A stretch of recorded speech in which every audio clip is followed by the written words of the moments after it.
জন্মদিনের আনন্দ মুহূর্তেই রূপ নেয় রক্তাক্ত বিভীষিকায়।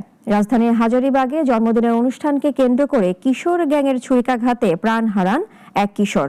নৃশংস এই হত্যাকাণ্ডে পরিবারে নেমে এসেছে শোকের ছায়া। মোহাম্মদ রফিকুল ইসলামের রিপোর্ট, জানাচ্ছেন শাশ্বতী সরকার। আমি কেমনে মানে নেব আমার ছেলে মৃত্যু? কোনোদিন কারোর সাথে ঝগড়া করে নাই, কেউ বিচার নিয়ে আসে নাই। কথা ছিল বড় আয়োজনের, কিন্তু ছুরি আর বেলচার ঝলকানিতে উৎসবের আমেজ রূপ নেয় শোকের পরিবেশে।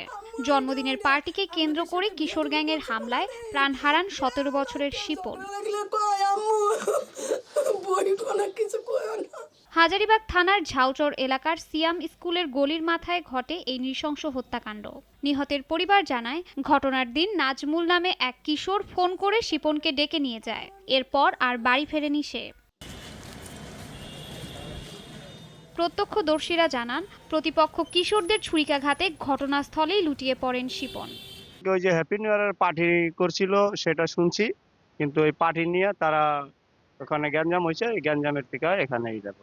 তাই কোথায় নিয়ে গেছে এটা আমি কইতে পারবো না, কিন্তু আমি শুনছি খালি এদিকে চলে গেছে, হাজারীবাগের এদিকে 7টার দিকে উঠেছে পুলিশ, আর এনে লাশ একটা করে রাখছে। কোন দিকে দিছে এটা আমি জানি না। আমার দোকান আমি বন্ধ করবো, ঝাড়ু দিতে আছে, তো এই মুহূর্তে আলাপ পাইলাম ওই জায়গায় চিলাচিলি শব্দ হইতেছে। তো চিলাচিলি শব্দ হইতেছে, আমি আর এতটা গ্রাহ্য করলাম না, দোকান বন্ধ করলাম। বন্ধ করে সামনে আগাইলাম, আগাইয়া যায় দেখি লোকটা এখানে পড়ে আছে রক্তাক্ত। শিপনের মৃত্যুতে শোকে ভারী পুরো এলাকা।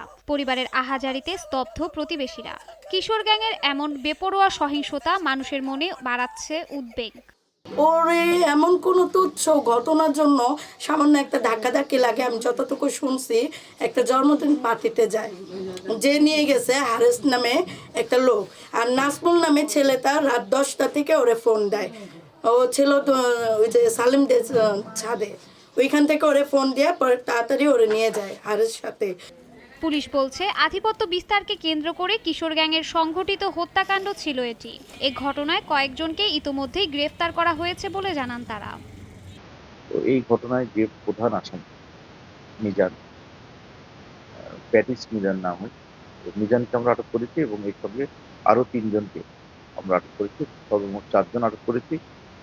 তারা রিমান্ডে এনেছে আজকে, এবং আমরা এই মামলা আশা করি সকল রহস্য উদ্ঘাটন হয়েছে এবং বাকি অন্যান্য আসামিও গ্রেপ্তারের অভিযান অব্যাহত আছে।